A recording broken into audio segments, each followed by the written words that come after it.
Paramashivoham.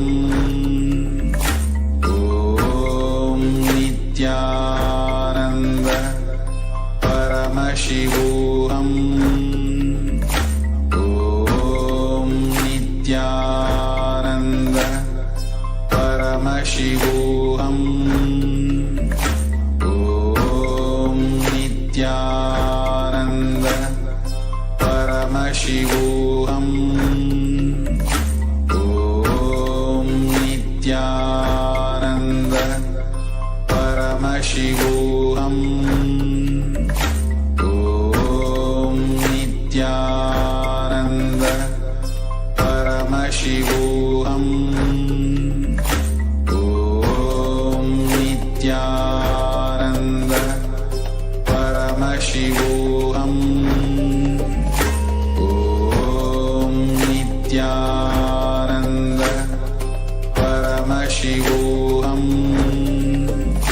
Om Nithyananda Paramashivoham.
Nithyanandam Paramasukadam Kevalam Jnanamurtim Dvandvatitam Gagana Sadrisham Tattvamasyanadhilaksham Ekam Nityam Vimalamachalam Sarvadi Sakshi Bhutam Bhavatitam Triguna-rahitam Sadgurum Tam Namah.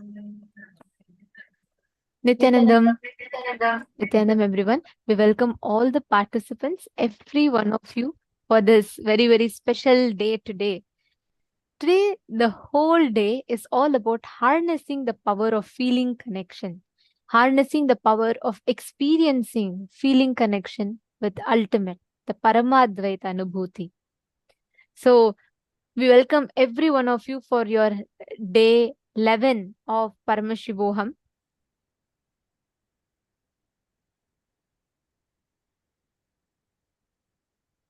So now, I know all of us had a great yoga session. Did all of you enjoy the yoga session? And how was the power manifestation? Wonderful. Yesterday, we all had such an amazing revelation from Swamiji. And so many of you all have already watched the Interstellar movie, as Swamiji told in yesterday's session. If you have not yet watched it, make sure to go watch it before today's session starts. Means today's Swamiji's darshan starts. All right. Let us now enter into what exactly are we going to be learning today. In today's program, you're going to be learning some of the very powerful cognitions, like the right attitude for prayer, and what is the Sadashiva Rahasya, the secrets, the cosmic secrets of how to have feeling connection, and what does real surrender mean? What is Bhakti, the ultimate ecstasy? It is going to be a real juicy day for us because literally, I mean, you don't need to do any effort from your side. Just listening to today's sessions will raise you to such intense bliss. You'll see it as an experience, you'll experience it, and you will manifest the powers also out of this bliss. So let's all get started with our very first session of the day, where you're going to learn about experiencing Samadhi. And today, please make sure you're continuously interacting with us, sharing what your clicks are, what you're learning with us. And most importantly, if you have questions, please feel free to ask us and let us learn, have these breakthroughs together. We will now enter into the first session.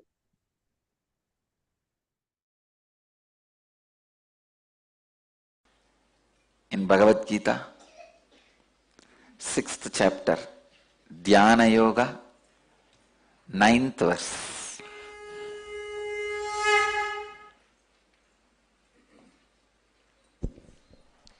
सुहृन्मित्रार्युदासीना मध्यस्तद्वेष्य बन्धुषु साधुष्वपि च पापेषु समबुद्धिर्विशिष्यते. Shuhrun Yudasina Madhyastha Dveshya Bandhushu Satushvapicha Papeshu Samabuddhir Visishyate. Wow.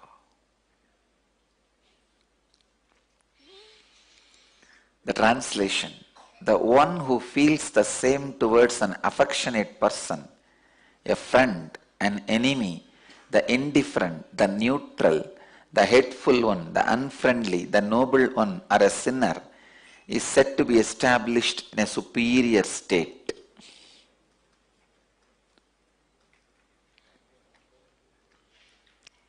Understand these few basic sacred secrets. Meditation is not an action, it is a lifestyle. That is why in the chapter on meditation, Bhagavan is talking about all these things. You can never start meditating, you can only become meditative. Understand? There is a vast difference between starting the meditation or becoming meditative. Meditation is not a anacin, metazin, antidepressant. No. Meditation is not anacin, metazin, antidepressant.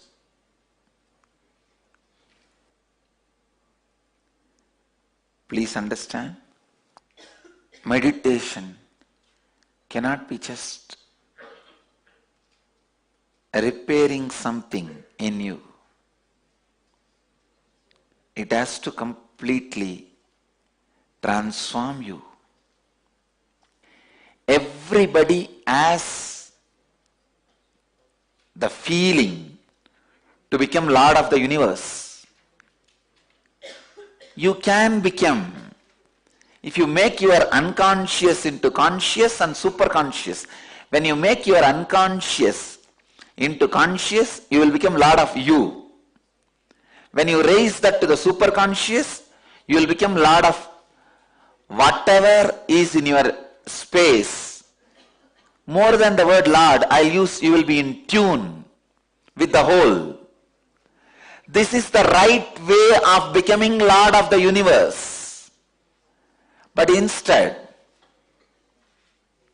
you try to become a power center through political power. I tell you,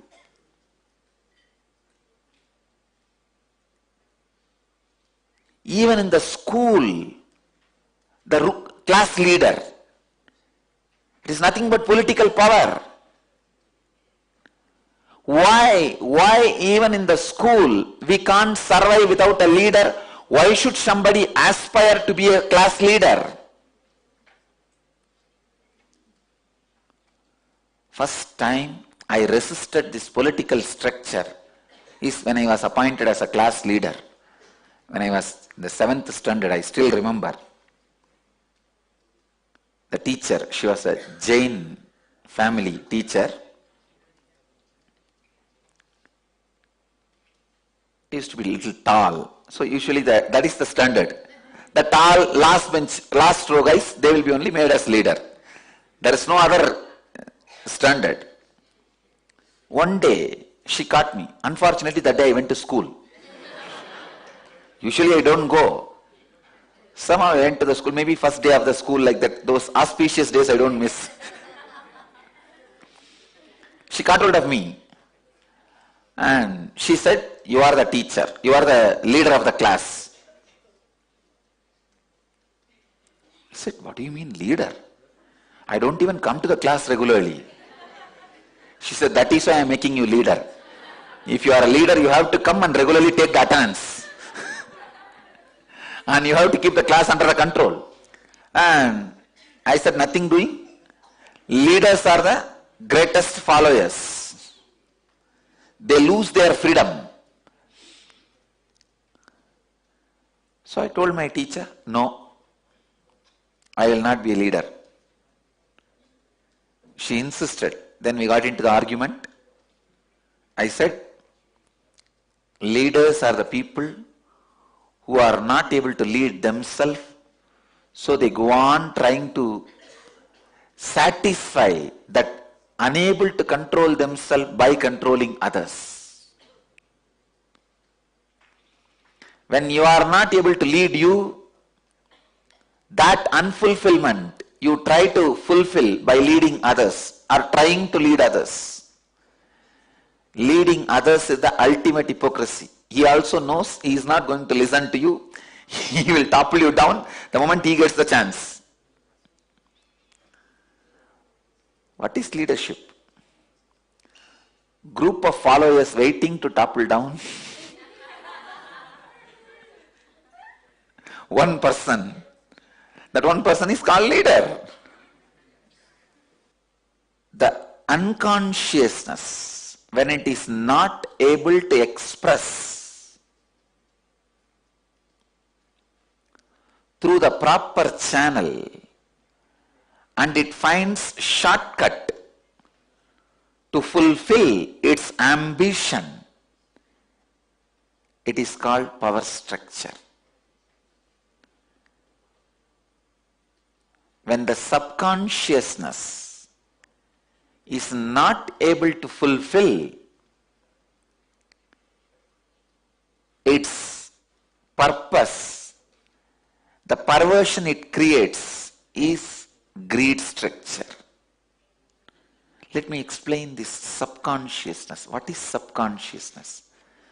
Subconsciousness is nothing but the space where you dump your unfulfilled but imagined, visualized fantasies.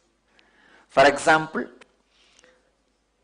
if you are fasting by suppressing your desires for food, in 3 days you will see in the dream you are feasting. The suppression creates subconsciousness. Understand, the things you imagined, visualized, could not achieve but suppressing it. That is subconsciousness. That when it is not able to fulfill itself, it comes out of you as a greed perversion. What is the way for the subconscious to release itself properly? Right amount of sleeping and dreaming. I tell you, if you have the right quality and quantity of sleep and dreaming, you will not suffer with greed-based structure. You will not be running behind money which is not required for you. That is why all the civilizations which are suffering with greed suffers with sleeplessness. All the civilizations which suffers with the subconscious greed suffers with sleeplessness. I tell you, healthy sleep and dream, you will be free from greed-based structure. Understand? I am going to the roots of the human suffering. Greed-based system, the money-based lifestyle is rooted on your subconsciousness. A good sleep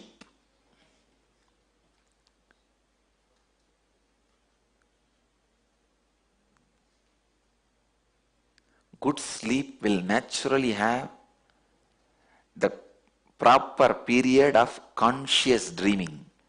When I say conscious dreaming, even in the dream you will have a certain amount of self-awareness, and you will be able to even move some things in your dream. You yourself will know you are dreaming, and you can alter the things in the dream. That is what I call conscious dreaming. If you are having conscious dreams, please understand your subconscious is very thin layer. You don't need to worry at all about your subconsciousness. There are no much suppressions. The suppressed desires form subconsciousness. It can either express itself properly through the dream state, conscious dream state, and liberate your system from its influence. But when you don't allow that conscious dreaming and the good quality quantity sleep, it overtakes you, just overtakes you. And the system you create is greed-based money system. The collective suppressed subconscious is responsible for the collective belief, mass hysteric belief. That's the right word I'll use. Mass hysteric belief of money. Next, when the unconsciousness means you just don't know what you are missing, but you are missing something. When you know what you are missing, it is subconsciousness. When you know, when you don't even know what you are missing, but you are feeling you are missing something, is unconsciousness. When you don't miss anything, it is consciousness. When you become Mister of the Universe, it is superconsciousness.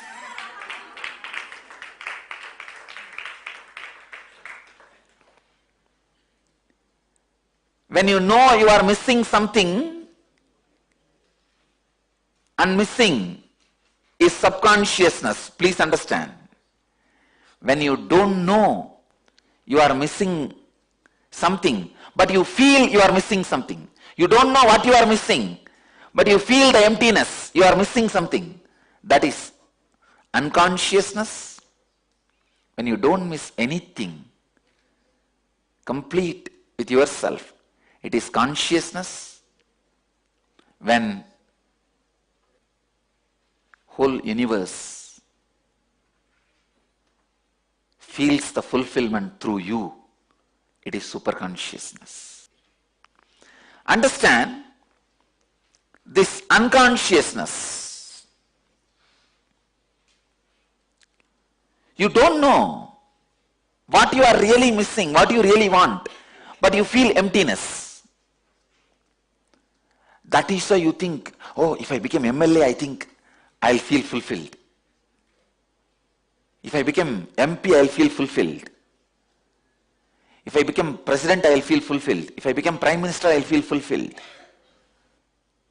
Unconscious man acts as if he is going to fulfill others' subconsciousness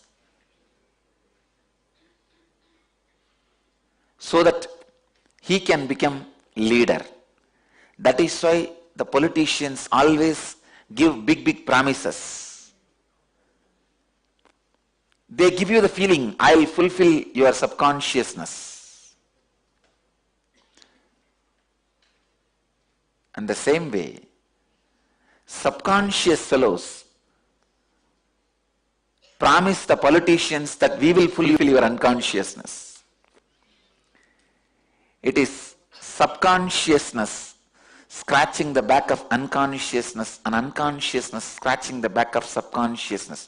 This verse, Suhrun Mitrar Yudasina Madhyastha Dveshya Bandhushu Satushva Vicha Papeshu Samabuddhir Visishyate. Samabuddhir Visishyate. Bhagavan is revealing powerful truth to all of us to be in samabuddhi, equal mind, same towards affectionate person, a friend, an enemy, the indifferent, the neutral, the hateful, the unfriendly, the noble one, or the sinner. Means realizing the futility of the power structure. It is power structure which classifies somebody as a right, wrong, good, bad, neutral. It is your ambition towards the power structure and the ambition damaging you. Please understand, when the political thought trend damages your consciousness and mind, that makes you believe that somebody is good to you, somebody is bad to you, somebody is neutral with you, somebody is good to everybody, somebody is bad to everybody. See, if somebody is good to you, he is your friend. If he is bad to you, he is your enemy. If he is neither good nor bad, he is neutral. If somebody you are made to believe by the political structure, he is bad to everybody, he is called sinner. If you are made to believe by the political structure, he is good to everybody, he is sadhu. I tell you, it is all just PR exercise. Simply PR exercise. All the ideas you carry, somebody is a saint, somebody is a sinner, somebody is friend, somebody is enemy, are all just forced on you after completely deluding you by the strong beatings. It is like somebody hits you on the head, you are reeling. At the time he says, I am the big guy. Naturally, what will you do? You'll say yes and fall. First, the political system is used to hit you when you are reeling, when your head is reeling. Then they claim, see, I am in this post. He is the good, he is bad.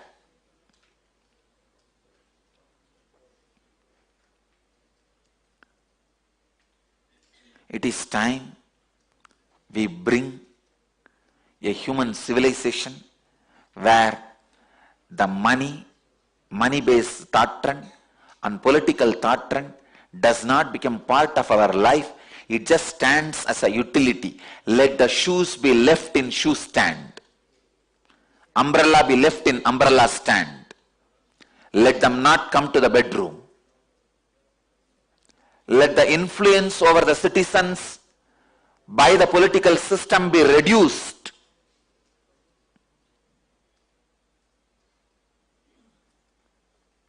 Let the influence of the money thought trend over the citizens, humanity, be reduced. Let them be just for only utility. Let it not become lifestyle. Unfortunately, politics became a regular business. Business became ambition to have power over politicians. When the business gets the ambition of power over politicians, and the politicians decide to make their lifestyle as a business, both corrupt each other and destroy humanity. So the idea of saint or sinner. What is saint or sinner? If you are made to believe one person is doing good to one person, that one person is called your friend. If you are made to believe that one person is doing good to everyone, he is made to be believed as a saint. Saint or sinner, good or bad, is all the ideas your consciousness perceived when you are beaten by the political power-based thought trends. As a child, you are beaten. In the young age, we all learnt who is MLA, who is MP, what is Rajya Sabha, what is Lok Sabha, what is Prime Minister, what is President. Young age, we learnt the economy. 1 plus 1 is 2, 2 plus 2 is 4. What is interest? What is compound interest? How the investment should be done?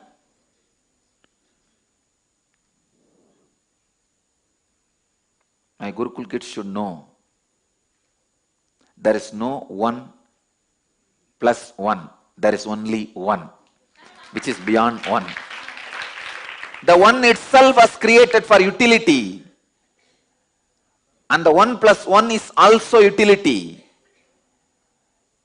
Things which you created for utility, when you became utility for them, it is like you create fire for you cooking and eating, but fire eats you. You create fire for your eating, but suddenly fire becomes big and eats you.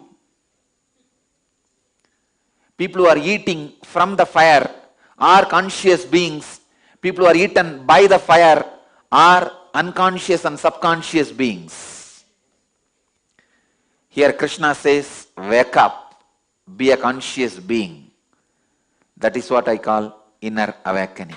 Waking up to the facts of power-based political thought trends and protecting yourself is yen leadership. Waking up to the facts of greed-based money thought trends and protecting yourself is yen wealth. Let the wealth be enlightening wealth. Let the leadership consciousness be enlightening leadership consciousness in you. It is so unfortunate. Even some of the most intelligent people are caught in this thought trend and unable to come out of it. Understand the roots of why you feel somebody is friend, somebody is enemy, somebody is neutral, somebody is good, somebody is bad. Then you will understand all your ideas are just ideas. When you realize that, everybody will be graceful. The moment you feel everything and everybody is graceful, that is when you achieve what Bhagavan calls samabuddhir visishyate. Let your thought trend be repaired, purified, cleansed. Let the political thought structure, which is unconsciousness based, and the economical thought trend, which is subconscious based,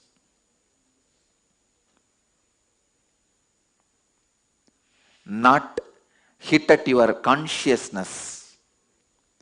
Let that not form your lifestyle, thought trend. Let that not create your major decisions. Let that create right understanding about life in you. Let you become Jivan Mukta. Understand? If you understand how the collective unconscious thought trend damages you, collective subconscious thought trend damages you, and if you protect yourself consciously from those damages and live a whole life, you are Jivan Mukta. Even if you compromise with the power-based thought trend and money-based thought trend, let you do after understanding the insider secrets of both systems. Then you will not be taken away by it. You will protect yourself. You know where to keep the fire, how to cook, and how much food can go inside, and how when it is dangerous, and you will be intelligent to play the game. At the most, maybe rarely as an exemption, accidents may happen, you will die. But as a life, you may protect yourself. But when you don't even know the political thought trends are from unconscious and money-based thought trends are from subconscious, you give them sacredness. You associate sanctity to both. When you associate, even if you associate legitimacy to both of them, you are wrong. If you associate sacredness to both of them, you are worshipping devil, thinking it's God. Internally, do not give legitimacy to the money-based and power-based thought trends. Fear-based and greed-based thought trends. Let it not be legitimized.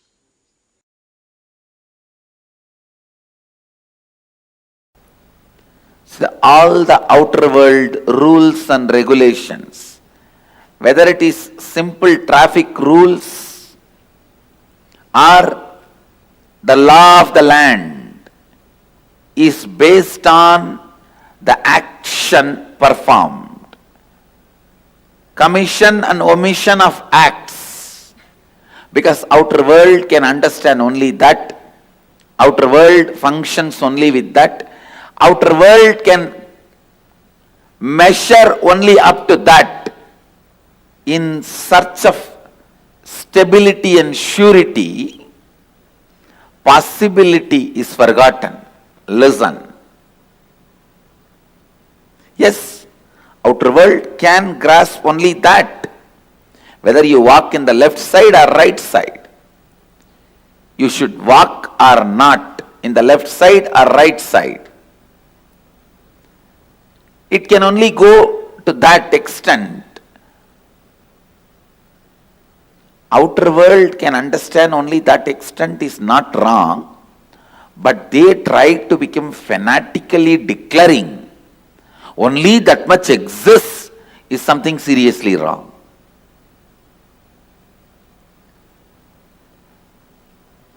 The outer world, materialistic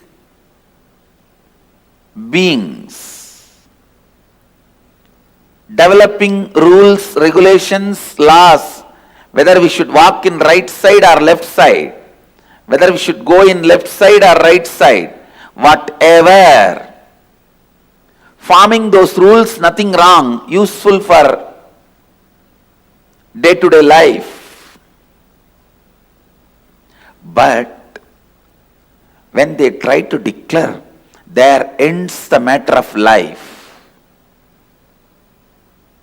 Nothing further exists, something is seriously wrong. Then something is seriously wrong.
Nithyananda, so beautifully Swamiji had revealed to all of us about what is the real meaning of Samadhi. What is it? Like what are actually thoughts? How are these thoughts actually incompletions? They are not letting you to be in tune with the reality. Understand? Suppressed desires form the subconsciousness layer, greed-based system, money-based lifestyle, and greed-based, the system that we are driven with, is rooted in subconsciousness.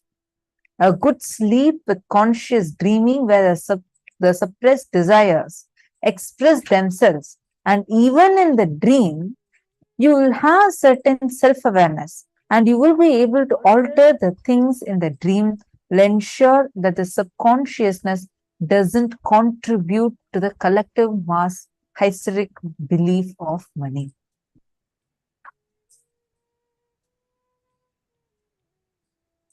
Understand this carefully. Unconsciousness is you don't know what you're really missing, what you really want, but you feel emptiness. How many of us see that? Many times you don't even know what is it that you're running for. What is it that you're so badly missing in life? What exactly you really, really want? But there is one thing inside you that constantly makes you feel like empty, not fulfilled. And then you try to project that desire onto something else, thinking, okay, probably this might be it. This might be bringing me that real fulfillment. Probably that might be the source that I'm waiting for. How many of you have experienced this?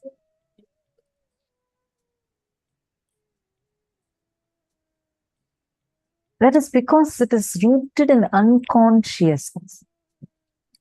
That is why you think, oh, if I become president, I'll feel fulfilled.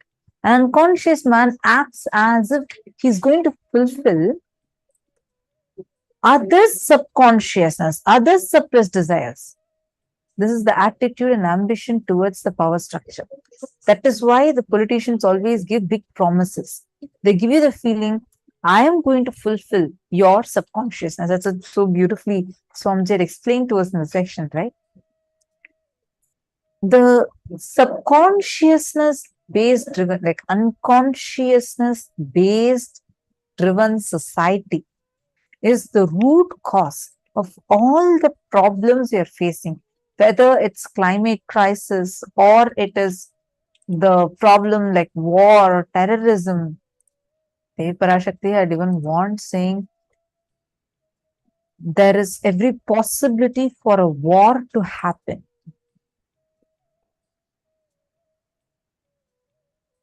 Like the third, not possibilities. Parashakti warned, Devi Parashakti warned through Swamiji in 2021, 2 years back, saying that within 3 years, the third world war is going to happen, starting from Israel and Palestine.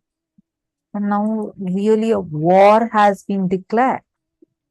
We can see how each time. See, whenever we are in the space of Samadhi, right?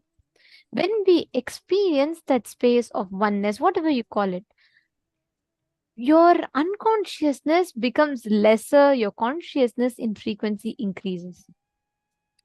Swamiji tells that the collective unconsciousness is the root of human being suffering. Unconsciousness means you don't know what you are really missing, what you really want, but you feel like that emptiness in you. Correct? Now, Swamiji gives a very, very powerful way through which you can experience this truth manifesting in you. If it is time, we bring human civilization to where the money-based thought trends and political thought trends does not become part of our life, and it just stands as a utility and it does not become life. Swamiji tells, the moment your money, which is supposed to be your medium, becomes your goal, you have lost the purpose of your life. The moment you start giving your priority to, if you make money as the goal of your life, you start losing the essence of what is life. And listen very carefully. If you just cognize this one truth in you, you will understand the whole gameplay of how exactly life flows. Let's do one thing, okay? I request each of you to pen down examples from your own life for both these roots of suffering. The things you imagined, visualized, but could not achieve. Example, I wanted to become a model, but I landed up becoming a house. Whatever is the thing you wanted, like we'll say, from my young age, I was dreaming of becoming like a doctor, but I couldn't, I became an engineer. Write down the things you wanted to achieve, but you didn't. But you don't know what you're missing, and you're missing something. For example, you'll say, oh, if I become MLA, I think I'll feel fulfilled. If I become MP, I'll feel fulfilled. If I become president, I'll feel fulfilled. How much ever you achieve, you still feel like you're missing something. Can each of you write down examples for these two? Please take a few minutes and pen down.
Please relax. Hope all of you have written down. Okay. Now, to live these principles, today all that we're learning about is feeling connection, how you can harness this immense or like this conscious resource that is continuously available to you, how you can harness that and how you can manifest that as reality.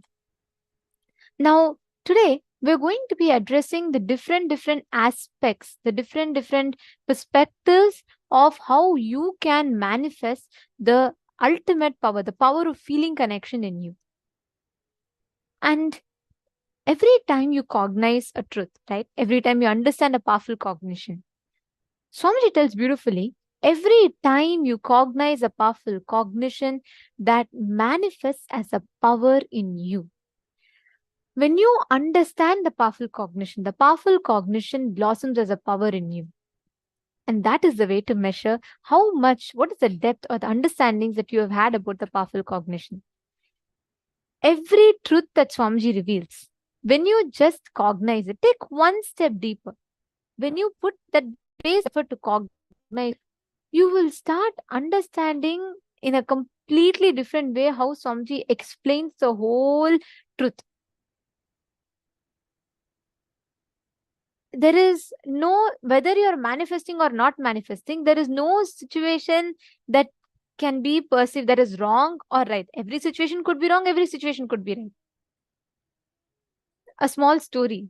Once a drunk man is stopped by the police. Around midnight he stopped and police asked him, "Where are you going at this time of the night?" The man replied, "I'm going to attend a lecture on alcohol abuse and ill effects of alcohol on my health." The policeman is pleasantly surprised. He says, "Wow, really? Interesting.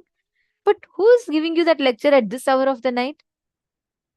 The man looks at him and says, "My wife, of course." See, every situation in life, it's up to you how you want to take it. Good, bad, right, wrong. But there's no fixed. Just because you're not manifesting does not mean you are not able to manifest. Just because you're manifesting does not mean you are going to be manifesting forever. That nothing means anything. You are just going to see life as it is. Do not add your prejudice. Do not add your fixed notions or opinions of what situations are trying to tell you. Are you all understanding? I have a request from every one of you here today. The best news for you all is today, nothing, not even 1% is something that you need to plan, prepare for. Not even 1% of what we are learning today is something that you need to put an effort for. Only Swamiji can give you. There's a very beautiful line in Tamil. One of the great enlightened masters, he sings, "Avanarulale avantal vanangi," means even to have Guru Bhakti, you need to have the grace of the Guru. The very fact that you all are sitting here, you have taken the time, 16 hours of your day, dedicated it to learn this, means you have the grace of Paramashiva. Swamiji has chosen to manifest in you as this form in this dimension today. So you don't need to take an extra effort. You don't need to put something extra. Today, everything that is coming to you is your bonus. It is nothing to do with your capabilities. Don't worry about whether you can do it, whether is it achievable for you. Nothing is achievable for us. If it is about our qualification, it will always be in doubt. Right now, it is Paramashiva, Swamiji giving it to you. Understanding? I see a wide smile on people's faces. Don't worry, that whole responsibility, the stress is not on you. There is a person who's much more experienced than you. There's a person who's much more who's done all this much more, who knows, who's a whole master of this, and he is taking care. If I have to tell in the way Swamiji told yesterday, our future self is taking care of us. So you don't worry about your current results. Yesterday, I think one of the participants has posted that, my future self is so beautiful. My future self is so graceful, so nice. So enjoy your future self, which is reminding you about your current, your present today, which is telling you, which is screaming out to you from the future that, hey, you are Paramashiva. I am your future. You are manifesting me. Remember that, okay? Do not let your doubts beat you down saying, oh, you can't do it. This is not possible. That is not possible. So relax from all that and let's all enter into the power manifestation. How many of you are ready? Put yes in the chat. Let's see how many of you are ready. Yes. Okay, I'm getting yes. Come on, male bodies room. Thank you. Guru Prasadini Ma. Thank you. Ma Mary Claire. Okay. Ma Pehua. All right. Any of you posting?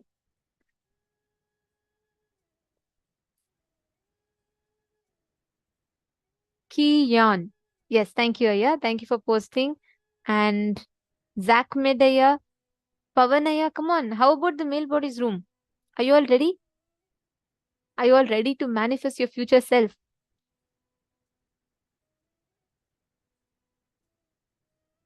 Akash Jaranamazaya saying you have a whole list of questions. Please put the questions. We will answer all of them. Sometimes due to the time constraint, we're not able to take all the questions at once. So because many of you tend to put questions all at once, so sometimes it may get missed, but typically we do our best to answer everything. Even if it gets missed, I have a request for you, Aya. If you could please put your questions again. Like every time we come and conduct, when the video is not happening, you can feel free to post your questions and we will take it. Even if you think it's not really answered or you really want to hear and it got missed, please do not hesitate to post it once more. We will surely do it. There's no other reason we don't answer other than maybe we missed your message. So you can feel free to post all your questions. Okay. Jian Chang has posted, the master's lesson yesterday was great, especially his enlightenment on Paramashiva, where the illusion of me walking stairs diminished a lot. Beautiful. See, understand that is how Paramashiva, that's how Swamiji wakes us up to reality. It is not like, I used to always think enlightenment means one man will meditate under a tree, suddenly some golden light will glow in him, and then suddenly everything will change. But with the Guru in life, enlightenment will be so fun, so joyful. Like, the whole process, you will learn a lot and you'll be enjoying the whole process. It will not be like something you have to do a lot of tapas and struggle for. Okay, so let's enter into the power manifestation now. Today, we're all going to be manifesting the power of Aushadha Darshanam, the ability to identify solutions for any problem. Whenever you are in the space of feeling connection, right? Your ability to identify problems, the reactions in life will reduce. You will be able to identify the exact problem, the source, and the solution just out of your conscious will. This is the exact power that we're all going to be manifesting now.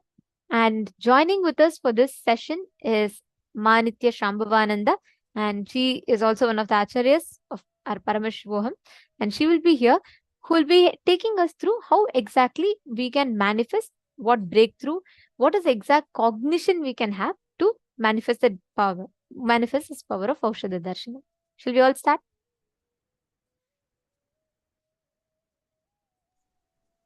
Perfect. Thank you, Pavanaya.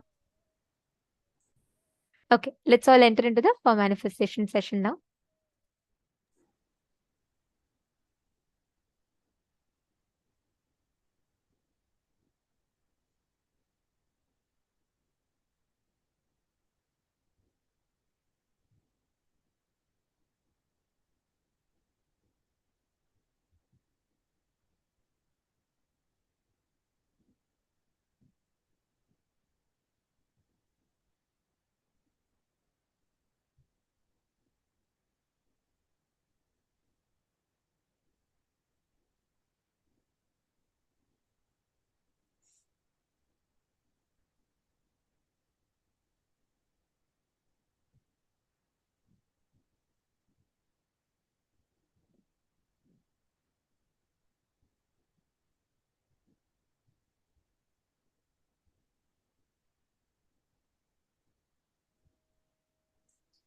Now, let us enter into the power manifestation.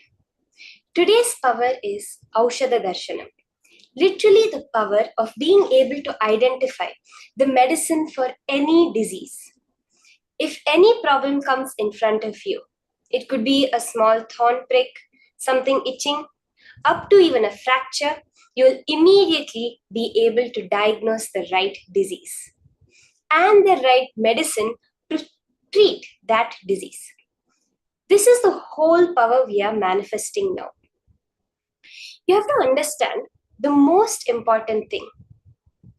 All the information is already available in the cosmos. As Swamiji said, he is the future version of us, meaning that our possibility exists to be omniscient, omnipotent, and omnipresent.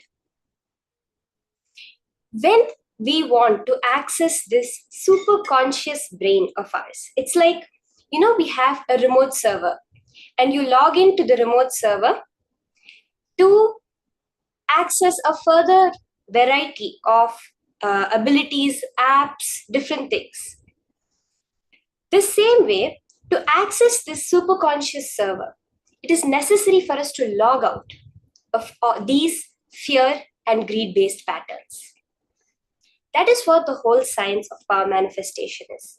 You're no longer functioning based on your subconscious or unconscious fear or greed-based patterns. They will not give you the powers. It is going to be that Samadhi space where you are opening up yourself to the entire cosmos, such that that is the information available to you. Right now, all the information that we have opened up ourselves to, that we have collected from our environment, is based on the basic fear and greed. Going beyond this is how we get into power manifestation. Just sitting in Samadhi, the Nirvikalpa Samadhi, the awareness that you are Swamiji. You are not the limited identity you perceive yourself as, but you are much higher than that. Are we all ready to start this power of Aushadha Darshanam?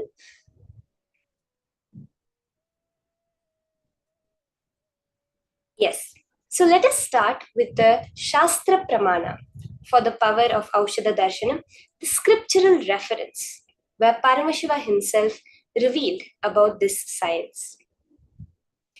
The Shastra Pramana is from the Shiva Samhita 5.81 to 82, Panchamav Patala. Tasmin dhyanam sada yogi karoti manipurake tasya patala siddhisna nirantara sukhavah ipsitancha bhavel loke dukkharoga vinashanam kalasya vanchanan chapi paradeha praveshanam Jambu nadadikaranam siddhanam darshanam bhavet oshadhi darshanam chapi nidhinam darshanam bhavet. Bhagavan Paramashiva says, when the yogi contemplates on the Manipuraka chakra, he gets the power called Patala Siddhi, the giver of constant happiness. He becomes the lord of desires, destroys sorrows and diseases, defeats death, and can enter the body of another. He can make gold, see clairvoyantly, identify diseases for medicines, and see hidden treasures.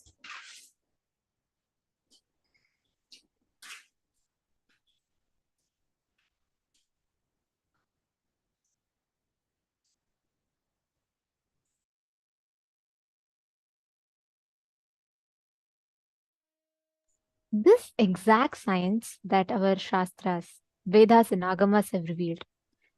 We all should understand. You may be wondering, okay, what does it mean exactly? What does this power mean?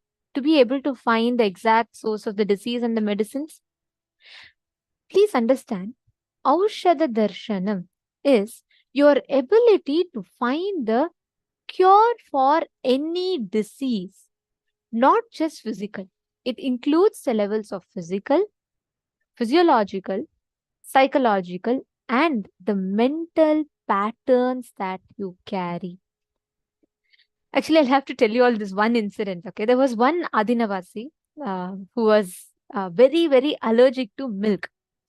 From her young age, she's never had ice creams, she's never had sweets, she's never had milk, chocolate milkshake, nothing, right?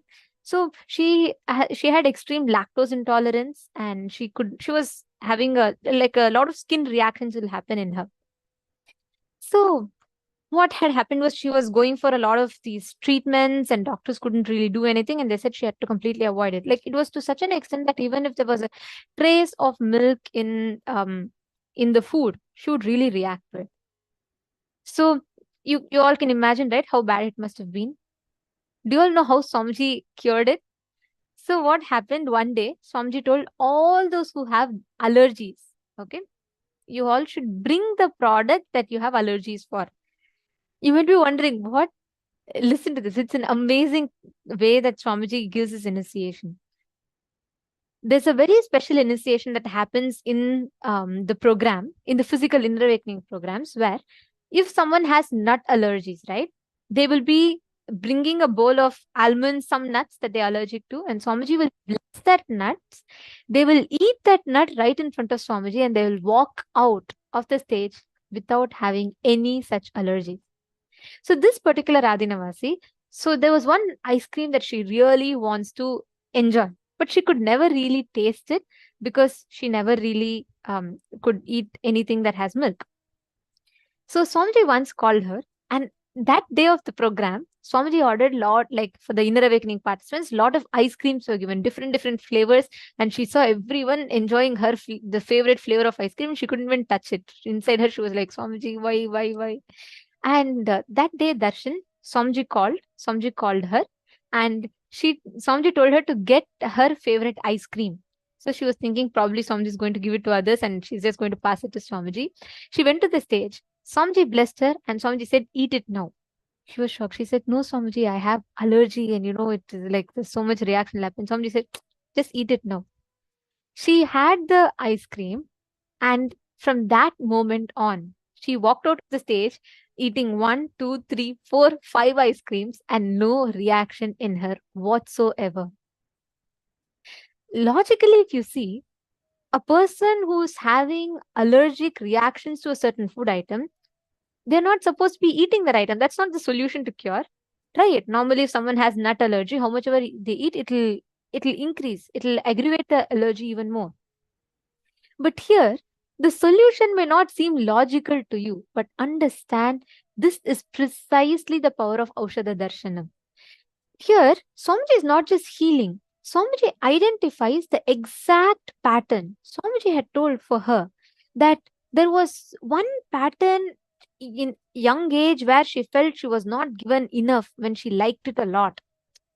That deprivation made her start resisting that item, milk itself, because of which for almost 30 years in her life she had suffered. Swamiji said, when Swamiji actually healed, because she asked Swamiji, how did you do this? All these years I was suffering, no doctors could cure it. Swamiji said, Swamiji didn't do anything. What Swamiji did had nothing to do with the allergy that she had, but Swamiji just gave her love. Swamiji made her get a box full of these ice creams, and Swamiji gave her so much of that in abundance.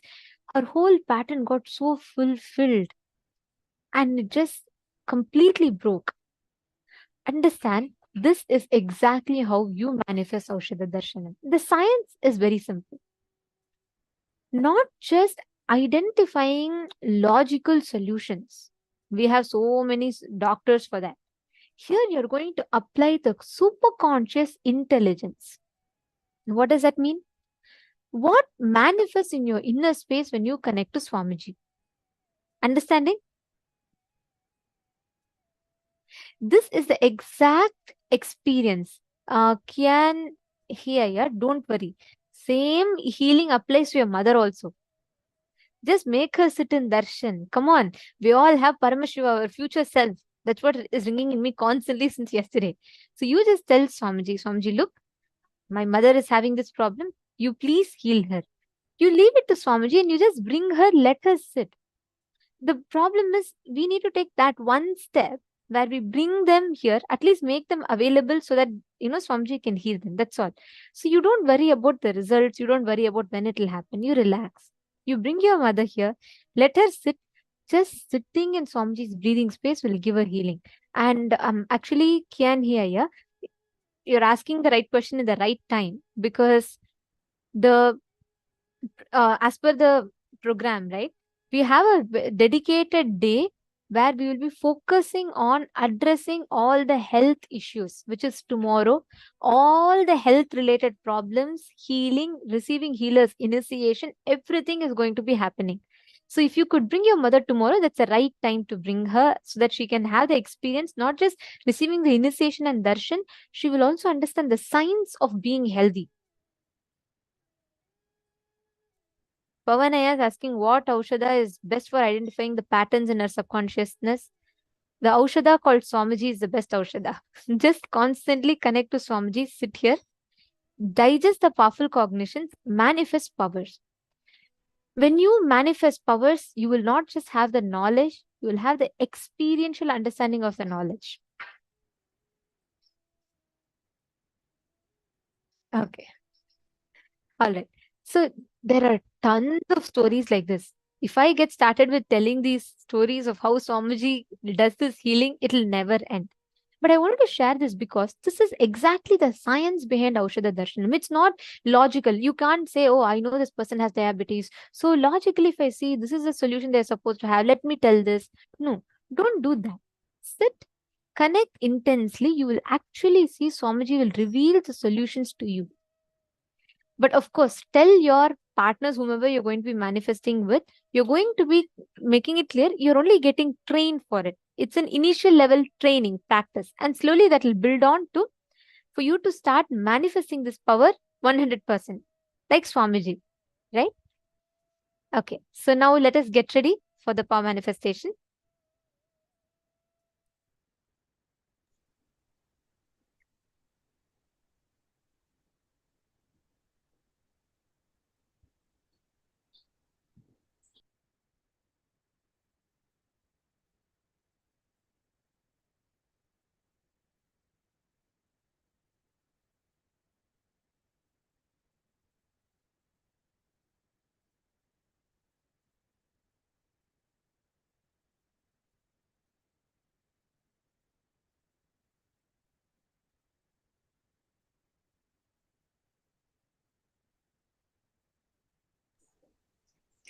And actually, just now, as Ma Nithyananda was sharing, that same thing has happened. That's one of my own experiences. As a child, 4 or 5 years old, I had developed lactose intolerance. It was not very severe, but there was lactose intolerance where I get severe stomach pain if I had even a little bit of milk. And this is the exact same process during the program that Swamiji did, where I took 3 bowls, one with butter, one with curd, and one with, I think, ghee in it, and milk, sorry. And I went to Swamiji. Swamiji just blessed it, and in front of Swamiji, we had um, the items. And from the next day onwards till today, from the age of 5 till now, almost 15 plus years, I've had no problems with any sort of problems with having lactose, having milk, or anything like that. That is the power that Swamiji has. And that is what all of us are manifesting. Each and every one of you are going to be scanning a particular medicine. So to get you started into the power, we have various levels. So you will start with having a picture shown to you, scanning the use of that, or have a certain disease, scanning the medicine for the disease, scanning the ingredients or the purpose of a particular medicine, the target organ of a medicine, various things like this you'll be manifesting to get you comfortable, confident with this power of Aushadha Darshanam. Now, you will all have a picture shown on screen. Each one of you are going to take that picture and drop it in your inner space. As I said, the information is available in the future self computer of you called Swamiji. That superconscious self of you. Tune into that. Let there not be any fear or greed patterns running you. Any fear comes up. Oh, will I be able to manifest? Will the manifestation happen for me? I'm not seeing anything. Surrender that to that super consciousness, Swamiji. If the thoughts come up, oh, I really wanted to manifest, I hope it manifests for me, it'll be really, really nice. These greed patterns also, surrender them to Swamiji. All you have to do is sit as Swamiji. He is doing the job. You are only witnessing him manifesting through this component, this tiny piece of holograph of him that you call you. So sit straight, close your eyes, chant the Mahavakya, Om Nithyananda Paramashivoham intensely. Unclutch from any thoughts coming up. All thought is only fear or greed. Be firm. I want only Paramashiva. Swamiji, within me now.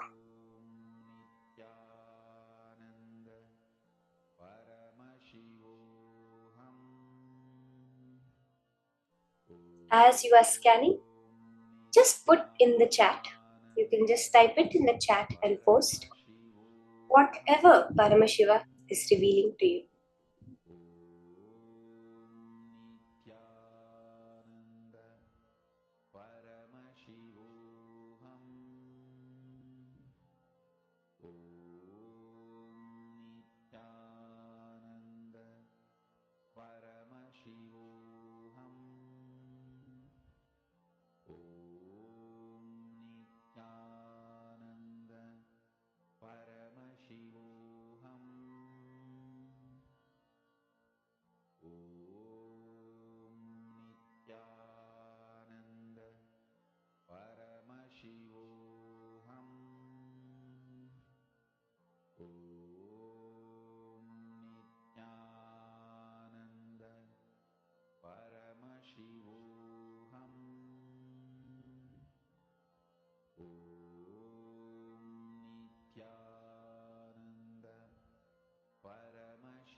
connect intensely to Swamiji.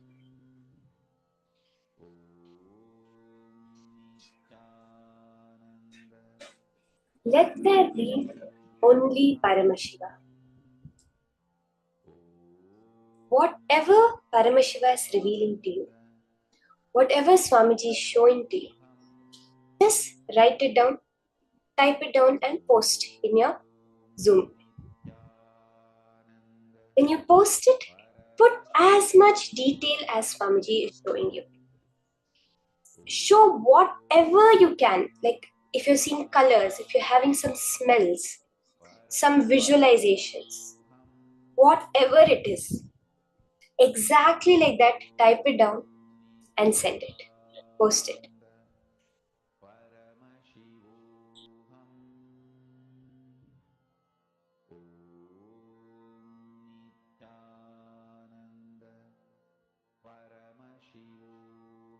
You can start posting your answers as Paramashiva is revealing it to you.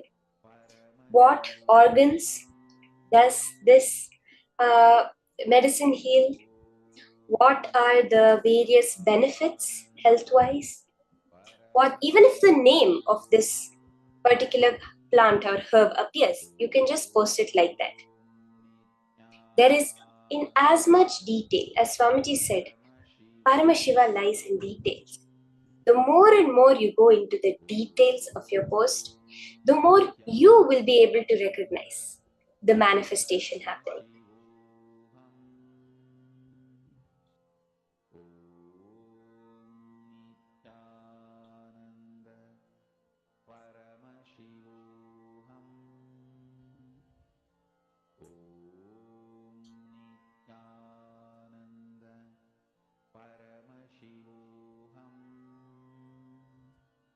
Okay, let's now see the answer. Before we verify, let's see what was the exact picture that was shown. What are the details of the healing properties of this particular herb? So the name of this herb is the Gloriosa lily, lily. In its indigenous regions of southern and tropical Africa and parts of Asia, the Gloriosa lily has long been valued for its medicinal uses. In Indian Ayurvedic medicine, the plants are used to treat skin conditions such as leprosy, ringworm, itching, ulcers, and bruising. It is also used in poultices to treat arthritis and sprains and snake bites. In parts of Africa, the tubers are used to make eardrops and relieve gum irritation. The leaves, tubers, and sap treat parasitic infestations such as tapeworms, roundworms, and liver flukes. Ash from burnt leaves is used to promote wound healing. The Gloriosa lily sap is used to treat acne also. Despite its use in traditional medicine, Gloriosa plants are not edible. In fact, all the parts of the plants are toxic and should not be ingested, as they contain the alkaloid compound colchicine. In fact, the plants are cultivated commercially as a source of colchicine. Seeds contain a high level of colchicine, an ingredient in some gout pharmaceuticals. It's considered an important medicine due to its traditional uses in the treatment of gout, wound, snake bites, ulcers, arthritis, cholera, colic, kidney problems, typhus, itching, leprosy, bruises, sprains, hemorrhoids, cancer, impotence, and infertility. Okay, let's go through the answers. Kima Sudha Dandapani, you have put that it's heals skin and inflammation. That is so accurate, ma'am, because as you see the whole that it says in Ayurvedic medicine, the whole this plant is used to treat skin conditions.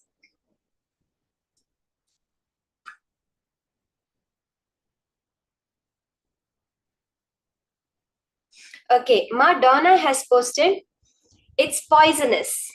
Ma, that is so accurate, Ma. The whole plant is actually toxic. Wow. And it can treat skin problems. You've put both so exactly, Ma. So exactly.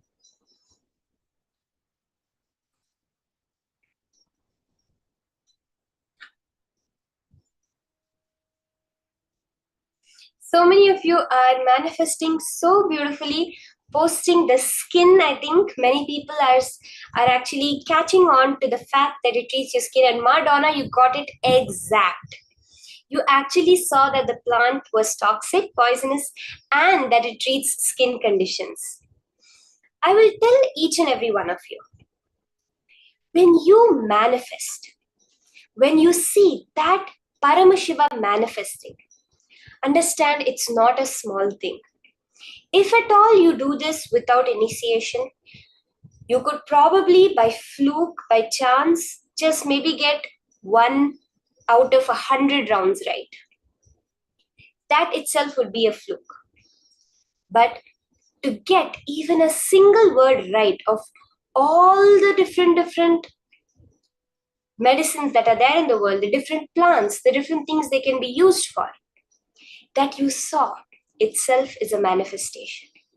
You have glimpsed that future self of you, and you are manifesting that in your present every time you do power manifestation. Now, in this same space, let us enter into the next session. Hold that context of manifesting Paramashiva. In the next session, we are going to be understanding a very exciting topic. This topic is about the 5 Kundalini currents we have within us. These are different ways to make manifestation happen. As Swamiji said, why is it that humans, this human being body that we have, is the only body that can manifest enlightenment? It's because of our erect spine. Every being in this world has the Kundalini energy within them, that core energy that creates life. That is awakened due to the erect spine. It raises through our body. We are able to clean the toxins, the patterns from every chakra we have, and manifest our true reality. You have to understand. Now, let's say walking or talking, seeing, speaking. All of these are something we consider regular things, right?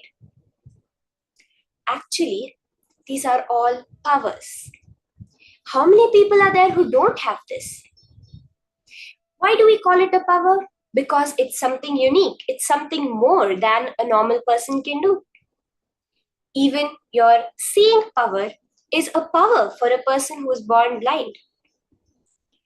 That is all the whole science is. You're awakening those powers that are inherent within you, those superconscious abilities that are your nature that you have just forgotten. Let's enter now into the further powerful cognitions from Swamiji on 5 Kundalini currents.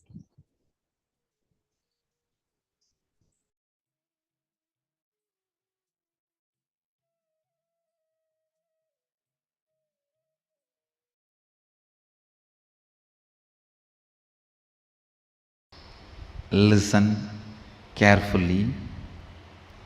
Whatever intention you have that you want to become, that is you. Other than that,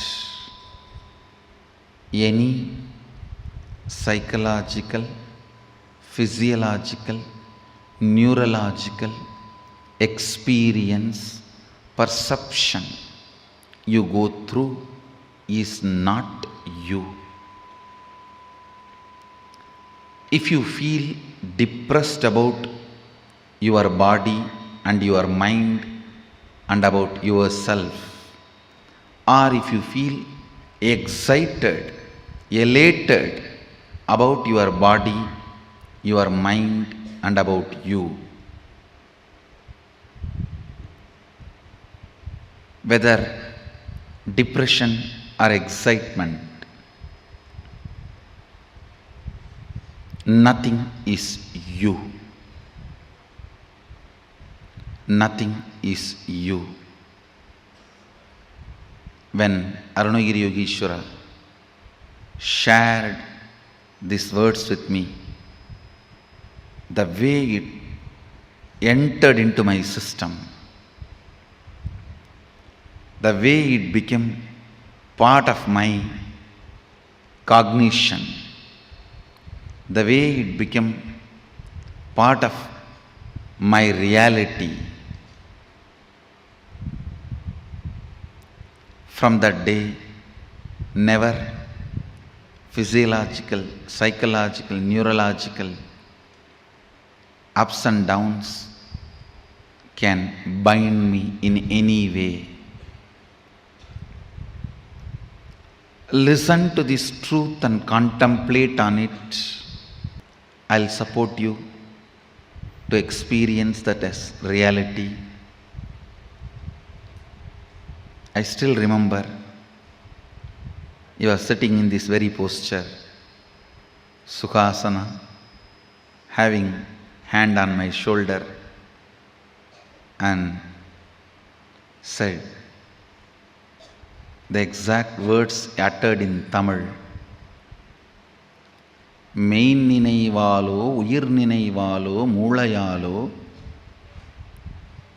உணர்பவை உள்ளது அல்ல.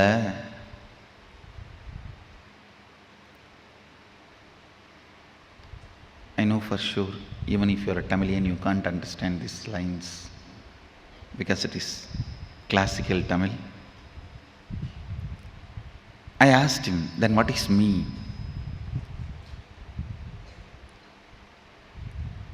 He put the next question, what do you want to become? Small boy. I just stretched my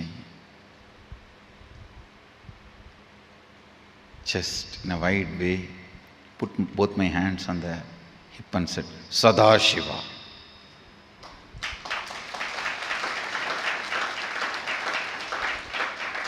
Whatever I heard from the temple lectures, satsangs, pravachans, books,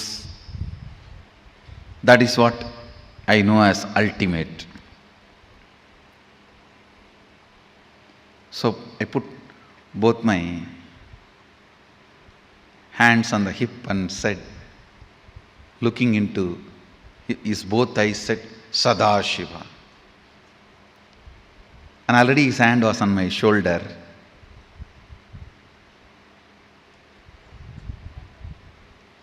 The one more reason I put both my hands on my hip, I just want to give him more space so that he will not take his hands off.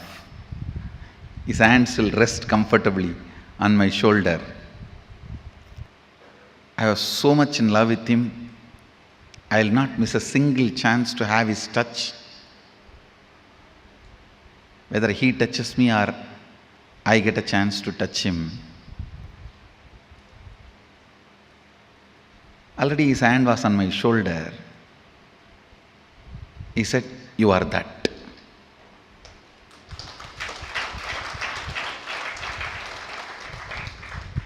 It was so clear, I can see. It's directly from his third eye to my third eye. There was no questions, doubts after that. He himself explained. Your intention is the only living mechanism in you.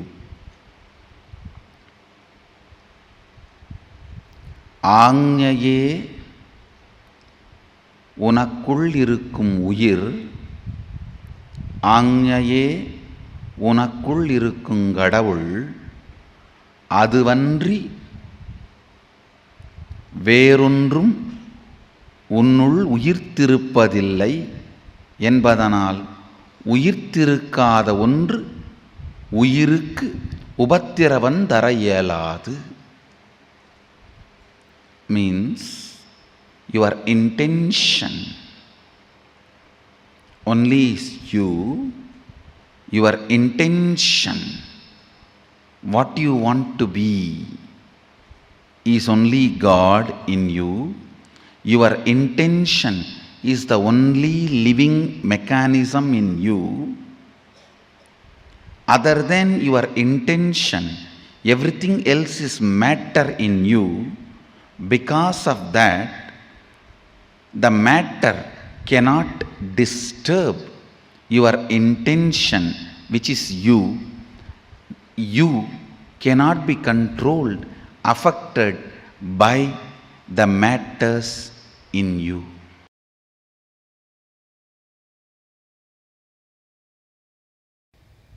Whatever liberates you can't be called as thought currents. That is Kundalini current. Every Kundalini current make your whole system as bliss pot. Your whole blood, bone marrow, everything becomes such beautiful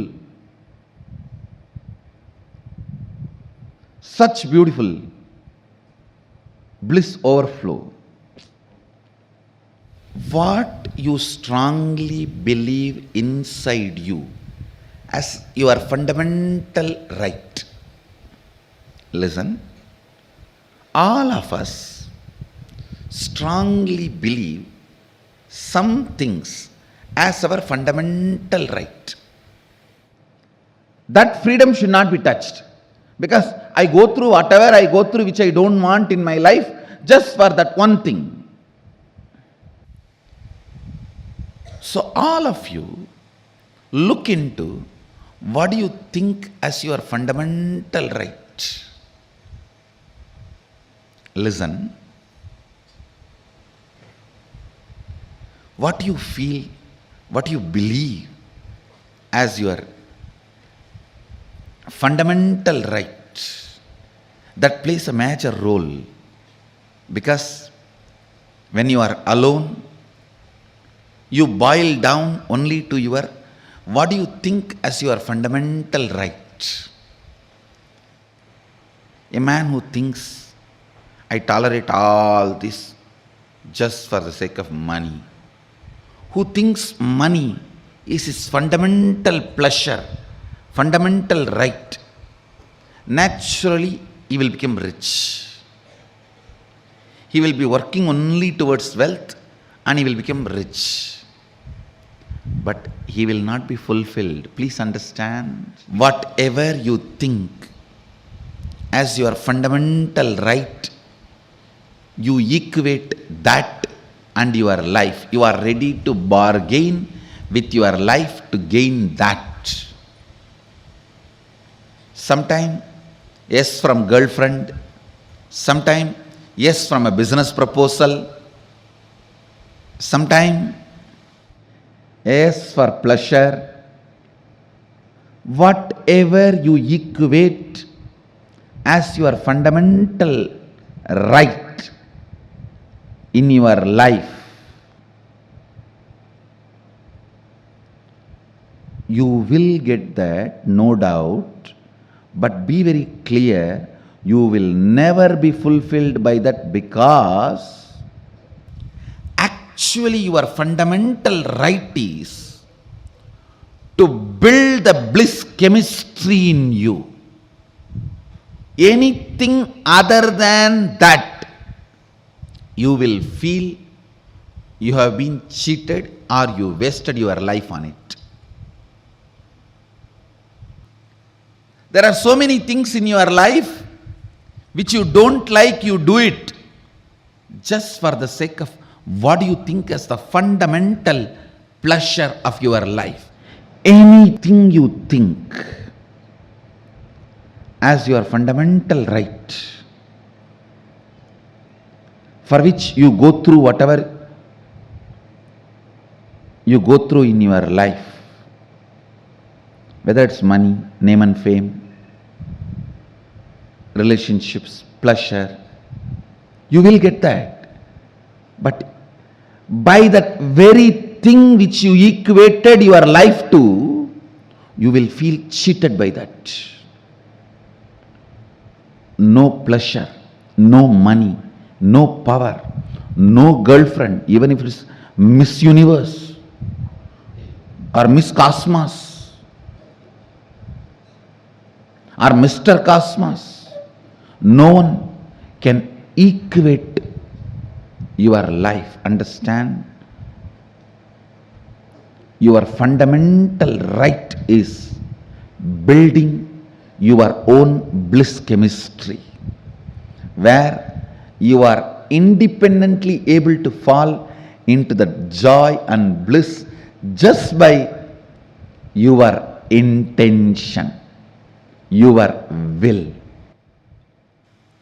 Ability to fall into the bliss chemistry just by your will, independent of anything else, is your fundamental right. Every child should be taught this is your fundamental right.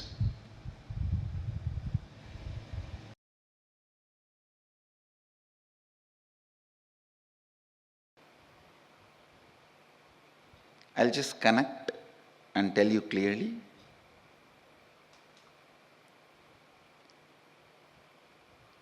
First thought current I gave you is, you are your intention, nothing else. Neither physiological nor psychological or neurological experiences are you. You are beyond all of that.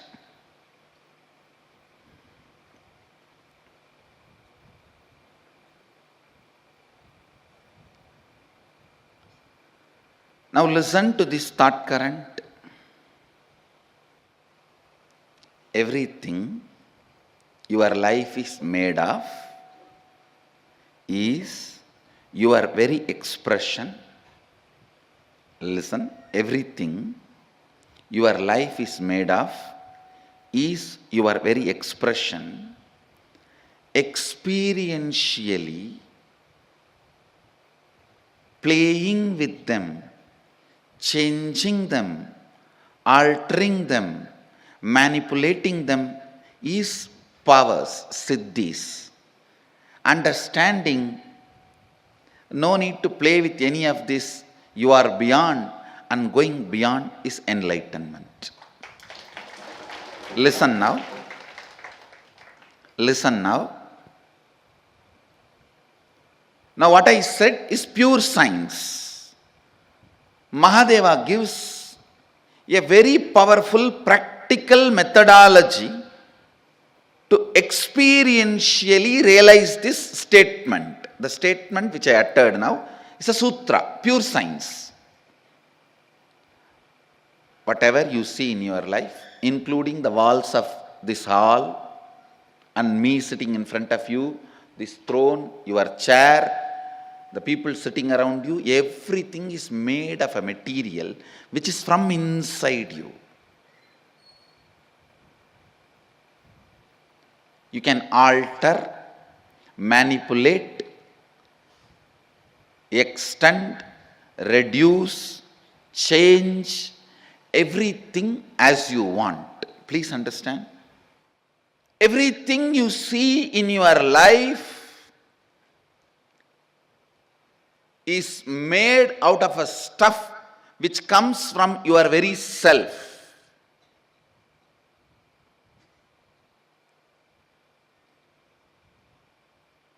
The wax, the material in which your waking state is made and your dream state is made,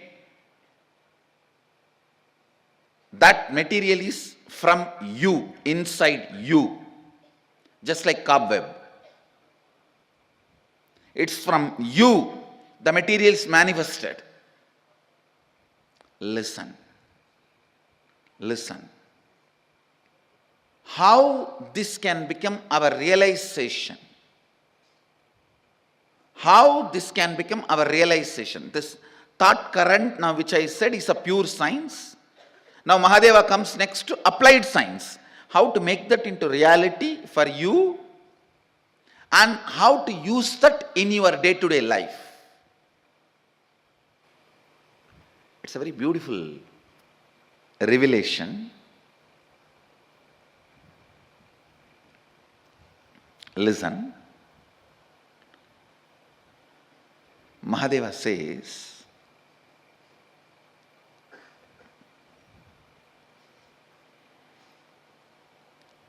early morning, the period of Brahma Muhurta, where the so-called reality, waking state has not become 100% real for you, and the dream state has not yet become 100% dream state for you, where you are just moving in between. Brahma Muhurta, morning 4:30 to 6, where your inner space, some moments is in waking state, some moments in the dream state. Make use of that time to infuse some ideas into your system. Listen. For example, you are feeling life around you and inside you is very poor. You are not having enough resources. You want wealth. Try to play early morning, that 4:30 to 6, infusing yourself with the idea, let me manifest wealth. Your visualization should be more towards wealth, not towards moving away from poverty. Please understand, if you say, let me move out of poverty, you will be all the time visualizing poverty. No. Move towards wealth. Visualizing wealth. The first thing will happen when you consciously play with your Brahma Muhurta consciousness. That is a unique consciousness. That's a unique time and space where you are neither fully awake, nor fully sleeping, nor fully dreaming. You are like a original material out of which you are made is available for alteration, transformation, manipulation. The material out of which you are made is available to yourself at that moment. Just few days from today to next Sunday, this 1 week, every morning, this Brahma Muhurta time, try to play with your consciousness. I gave you the example of money because that is the biggest problem everyone has. Whether you have or don't have, you have a problem. If you don't have some type of problem, if you have some type of problem,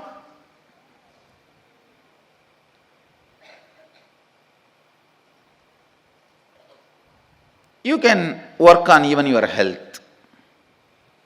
You can work on your relationships. You can work on your fulfillment, feeling alone, empty, lonely, on anything you can work. Try to visualize what you want to manifest. It will not take more than 3 or 4 days for you to realize actually you are setting the trend and thought current. You are setting the trend and thought current of what you want to express in that Brahma Muhurta time. Sleeping during that time means wasting your life.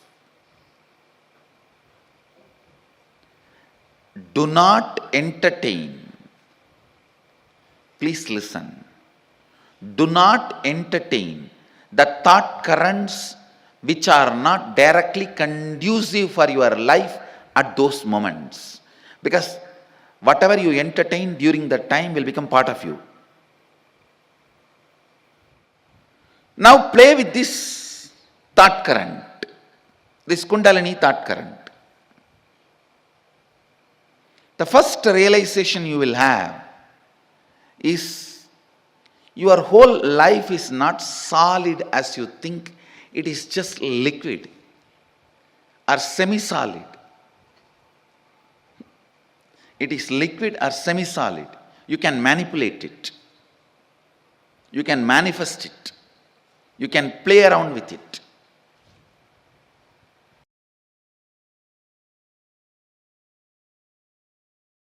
Understanding this thought current is too important.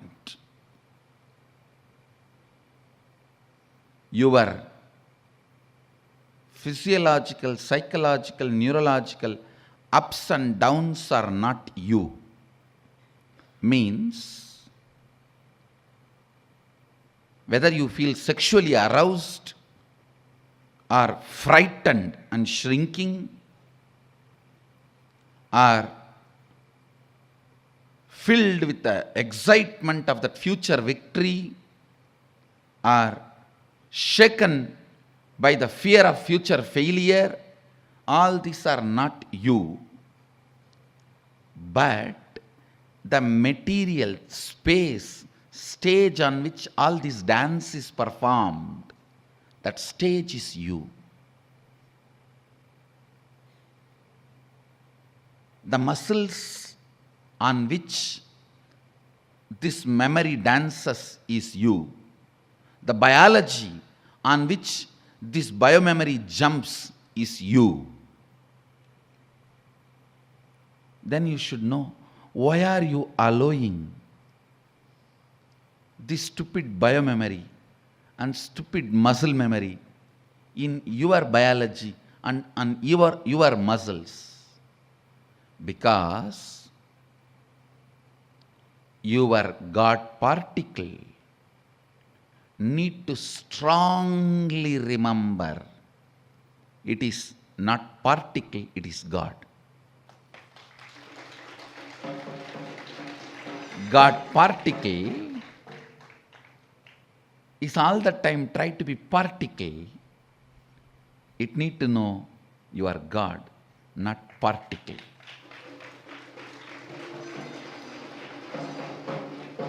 Understand the stage, the space where the neurological, physiological, psychological ups and downs happen.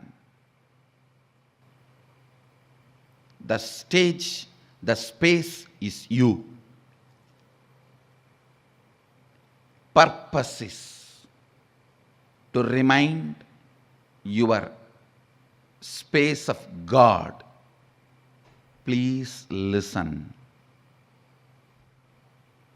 You are not God particle, you are God.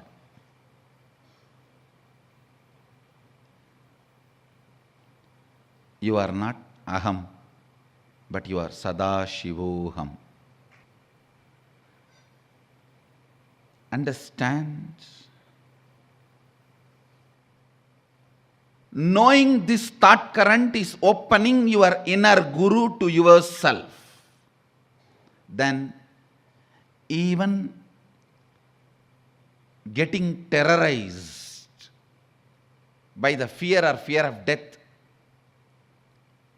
or aroused with a sex or desire,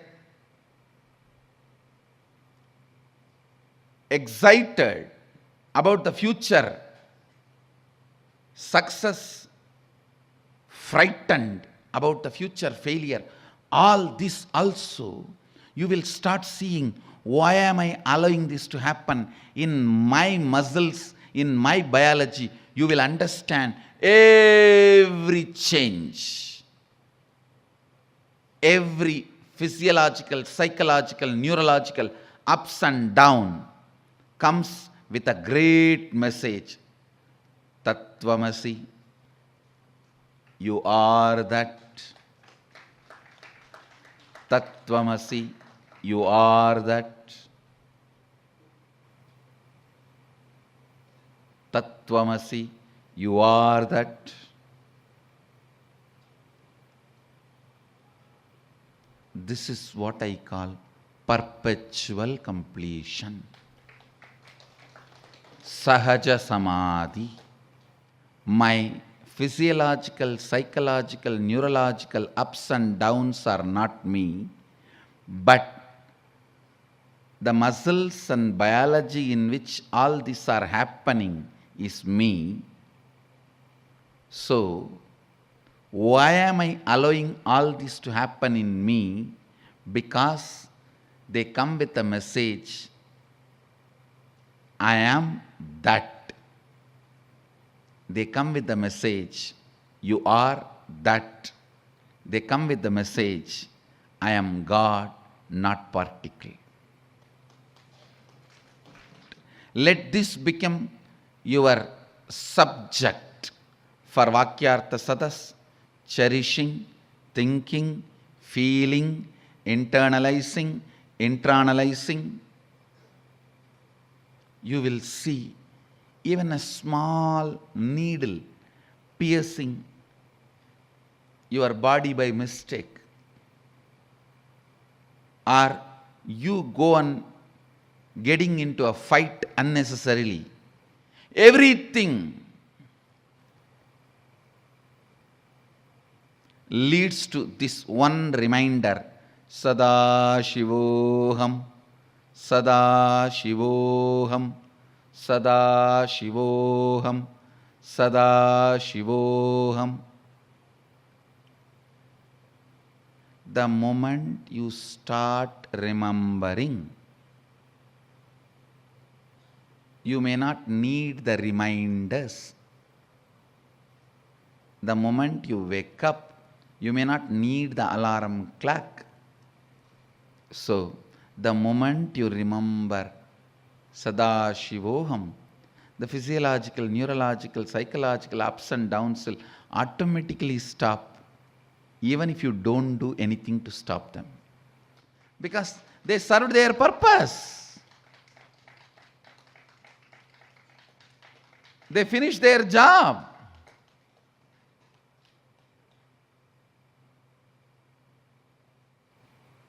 Every fear stroke comes with a message. Remember you. Every desire comes with a message. Get back to you. Internalizing this thought current will put you in perpetual completion, Sahaja Samadhi.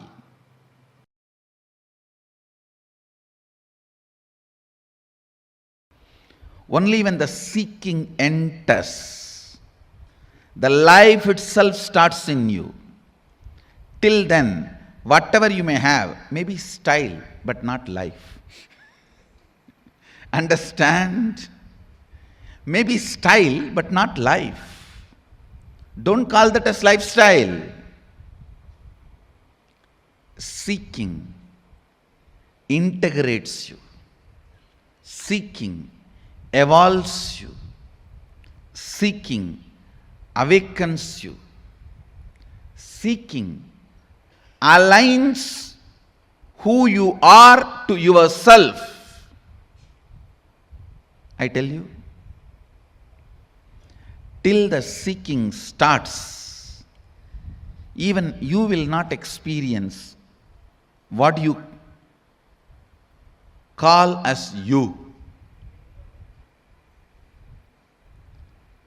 I know the stupid human beings who think they are rich by having only money. Understand? Poor are those who have only money. Uneducated are those who are educated only in schools.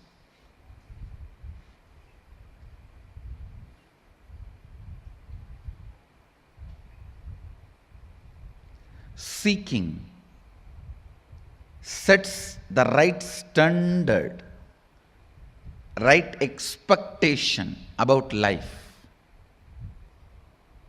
All these words have no meaning till seeking enters into you. Till you start questioning your very existence. Till you start analyzing genesis of your identity. Till you start looking. Please understand, I am not saying till you find answers. No. Because seeking can never find answer. It can only find experience. A seeking, please understand, seeker never finds answers. He finds only experience. Seeking actually awakens the seeker to his original state. Seeker never finds answer. He only finds his nature. Sadashivatva.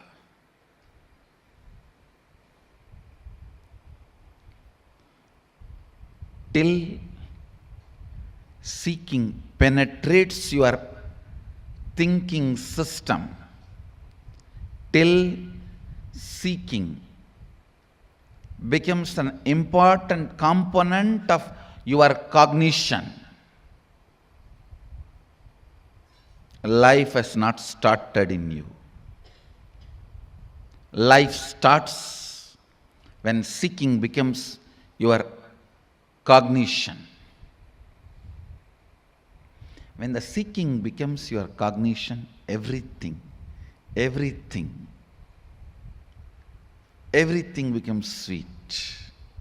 Thinking, feeling, working, living, loving, caring, even fighting. Now everything becomes juicy. Because you have a purpose, you have a reason, you are needed.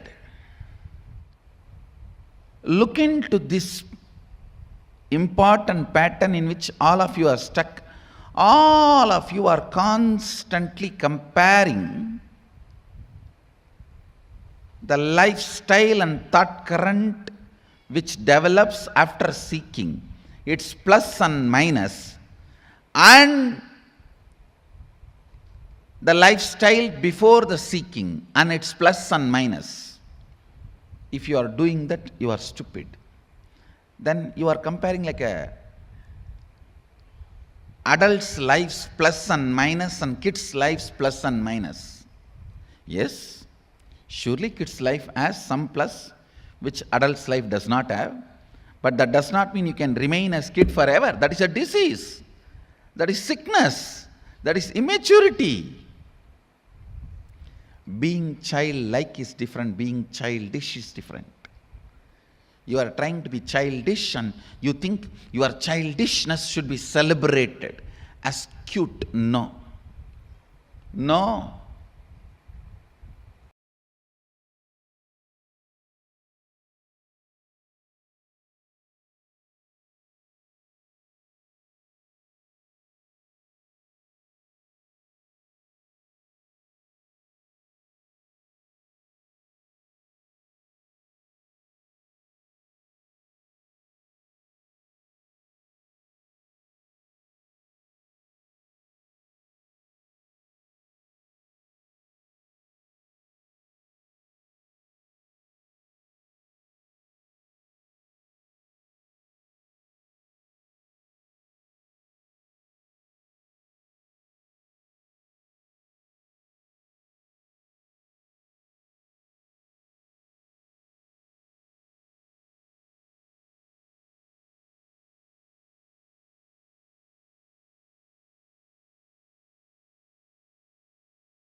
Nityanandam.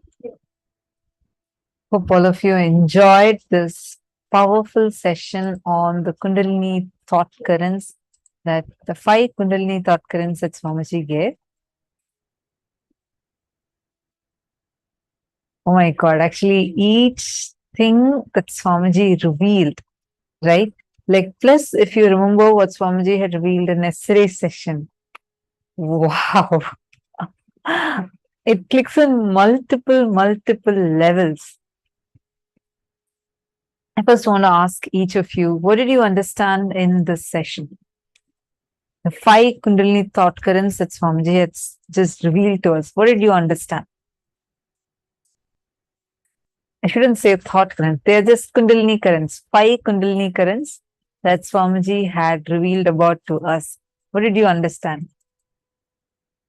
I see many of you who have posted the click. Actually, that that particular click Swamiji said, right? Like, where this was actually on Shivaratri. In 2014 Shivaratri or 15 Shivaratri, one of those two. And Swamiji said, this is the Shivaratri Satsang, Mahashivaratri Satsang. And Swamiji said, you are your intention to be. No other physical, physiological, psychological, neurological ups and downs are you. You are your intention to be. Such an amazing, powerful cognition. Here we can see the 5 Kundalini currents that Swamiji gave. The Kundalini current number 1. You are your intention to be. Your intention is the only living mechanism. God in you.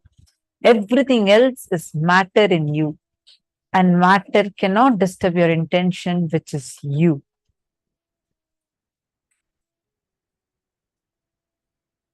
The Kundalini current number 2. I am blissful because I am Mahadeva, supreme consciousness. Third, everything your life is made of is your very expression. Experientially playing with them, altering them is powers. Understand, there is no need to play. You are beyond this, and going beyond this is enlightenment. Oh my God, just take a few minutes to type this, then I'll show the next 2 Kundalini currents too. Take a few minutes. I request everyone to please type it.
Oh, let's go to the next two Kundalini currents. All of this one. Of these, I hope you have finished writing. The next one. You are the space in which all the ups and downs happens. Understand inside you. Have it clearly. My physiological, psychological, neurological ups and downs are not me.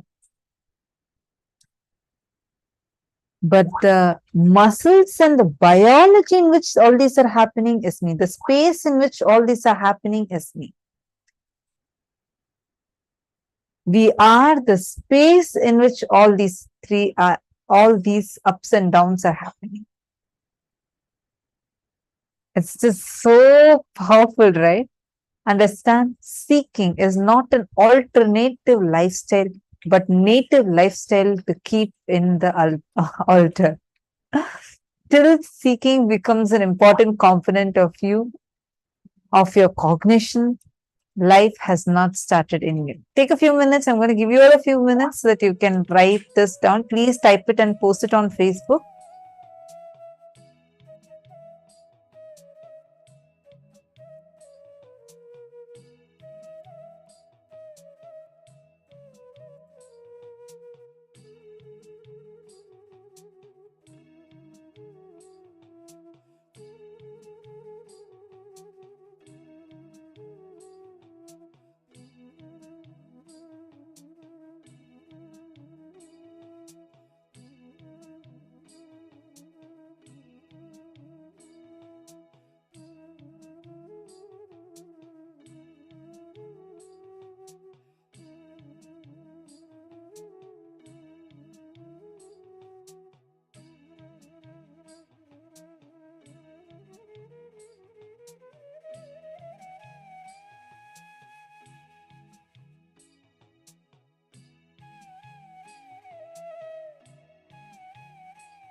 All right. I hope now all of you are having it.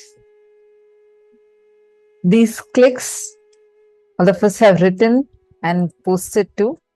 I hope it's clicking with you all. See, the intention you want to be. What is it that you want to be? You have the power to declare that because you are that. You are your intention to be. How many of you are getting this? Okay. Ma Agamapriya is having a question. Everything else is matter in you. So it means that the thoughts in my mind is matter, right? Absolutely, yes, you're right. Perfectly right. And you're also asking, I'm a little confused because I remember Swamiji saying, mentioned antimatter in one satsang few days ago. I remember that antimatter is also about thoughts. Beautiful question, Magama Priya. Listen carefully. Matter and antimatter. Matter, according to the definition, normal definition that we all have, anything that occupies space and has a mass. This is what we call as a matter in science normally, right? And yes, thoughts are matter. That's absolutely right. The next question you're asking. So if thoughts are also matter, then what is antimatter? Antimatter is not equal to thoughts. Antimatter is that unmanifest matter which is existential and has the potential to transform into any matter that you want. For example, for example, let's just from this materializing something or teleporting something to you. Now, when Swamiji is teleporting an object from one place to another, the matter gets converted to antimatter. Understand? When it is getting converted to antimatter, it has all the qualities of matter and much more, except that it is not in that particular form that you are wanting to see it to be. And then when that antimatter comes here, you reassemble it and it gets converted back to matter. So the thoughts in this case, the antimatter is wherever you are having a very, very powerful liberating cognition that does not hold you down, all those are antimatter. Actually, there's the understanding of antimatter, you need to watch it at least a few more times for us to even start cognizing its depth. All right. Few minutes, and you're going to declare what is it that you want to be. What is the purpose, your intention to be? Whatever it might be. Oh, I want to become a teacher. I want to be this. I want to be that. And then any other cycle, just boldly declare. Swamiji has told, this is my intention to be. And make it as a strong declaration saying, this is what I want to be. Any other physiological, psychological, neurological ups and downs are not me. It is not me. What I am intending me to be is me. Take a few minutes, make this as a strong declaration inside of you. And you're also going to get a session on Guru Bhakti, a very beautiful book on Guru Bhakti as part of today's gifts for all of you.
Now, let us continue this power of Aushadha Darshanam with the same context. See, as Swamiji beautifully revealed yesterday, you are your intention to be. Therefore, if your intention is to be Swamiji, to be Paramashiva, then when you decide that, that has to become your reality. When you are ready to drop anything else that is holding you back. See, it may be some greeds, it may be something you really want. It may be something that you're afraid of. Like, we all have this fear of the unknown. If I drop my identity, what happens to me? That feeling. Like this, there are various things that hold us back. All we have to do is say that, Swamiji, I want to become you. All of that, even if it is for the rest 23 hours, 59 minutes of the day, you are only stuck in your pattern. But 1 minute of the day, you're consciously cognizing, I am Paramashiva, consciously declaring, I am Paramashiva. That is what matters in the cosmos. More than how much of a time you spend, it is whether you are doing it consciously or unconsciously that makes the huge difference. Now, with that declaration that each and every one of us have just taken, to be in that space of Paramashivatva, no matter what, the patterns do not matter to me. We'll continue this power. We are going to be doing a slightly different variation of this power in this round. The power of body scanning. Yes, you're going to be able to scan the body of another person and diagnose any issue, any physical or mental imbalance that they have in their body. The Swamiji very beautifully explains the science.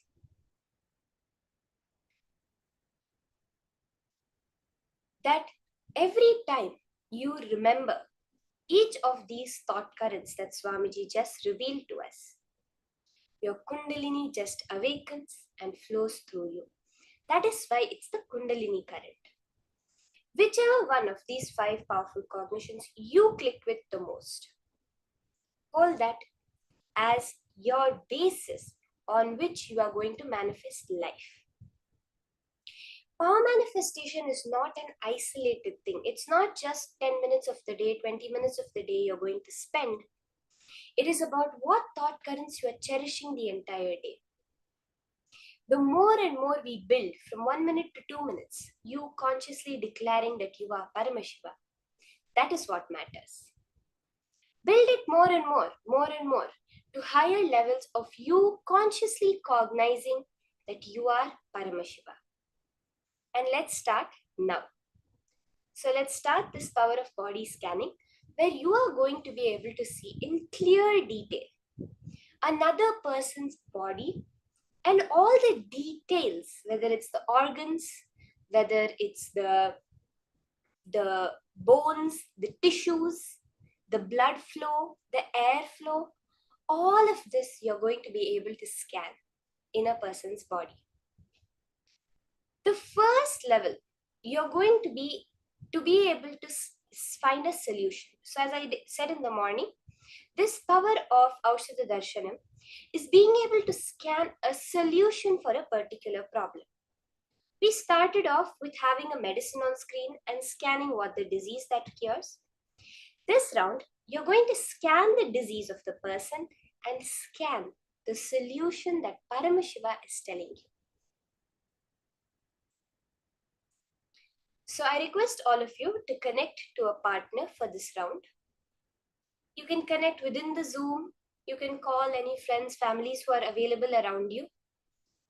You're going to be scanning the problem that they have and then telling the solution. There is a very beautiful story from our history, Hindu history, in the life of Agastya. So I'm sure all of you, many of you at least, would have heard the name Agastya. He is known as the one who revealed the Tamil language to the world from Paramashiva himself. And he's a very great Siddha Purusha, a Siddhar. So what happens is, once a man comes to Agastya. He's suffering from an intense headache. He tells Bhagavan, you only have to save me. My head is really hurting. So just casually, with this same power of body scanning, Agastya scans that man and tells, see, you have a particular type of frog called a terai, which has grown inside your brain, which is sitting there and causing the pain for you. So now, he instructs his disciple, who was sitting next to him, Agastya's disciple, he tells, cure the disease. So immediately, this disciple, he performs a non-invasive open head surgery. Yes, you heard me right. A non-invasive open head surgery, just through the power of the third eye, removes that frog, the terai, keeps it aside, closes the person's head back, and the man is completely healed. Therefore, this disciple of Agastya gained the name as Terayar, the Teraya Siddhar. Like this is how all of us can do power manifestation. It's not a story, something. These are all our possibilities that Swamiji is making our reality now. So are we ready? You can connect to a partner. You're going to scan their disease, whatever. See, even if you feel like, oh, I know this person has the disease, or by looking at them, I can make out that this is the issue they are having. Just leave all of that. That is all the past. Now, you're connecting to your future self. That is Swamiji. Not your past self, which is an even more deluded version of you. So sit, connect to Swamiji, and ask Swamiji, Swamiji, please reveal to me whichever of these powerful cognitions click with you. Hold that in your inner space, that as the base of your power manifestation. Connect to Swamiji, chant the Mahavakya, and first you will scan the disease in the person's body. Immediately after that, go for what is the best solution, the best conscious solution from the third eye for that person. Do remember to share with your partner that you're just being trained. This is part of the training session to be able to do this. So just request that consent first for this and let them know that they should always get a second opinion of verify with their doctor before implementing any of the solutions you give them. Let's connect to someone whom you are unfamiliar with, someone whom you do not know their health issues, so that your mind can be completely set. Yes, I have manifested. It is not my mind doing the work. It is Paramashiva. So for that purpose, I would request all of you to connect to someone with whom you're entirely unfamiliar with their medical history.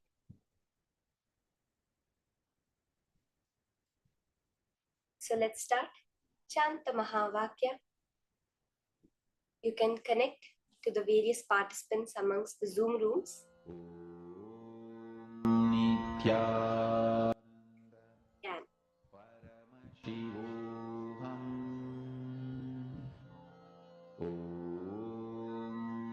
Nithyananda Paramashivoham. Nithyananda Paramashivoham.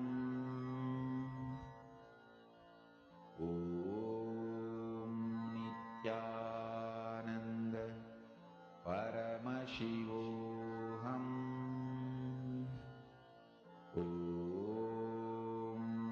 Nithyananda Paramashivoham.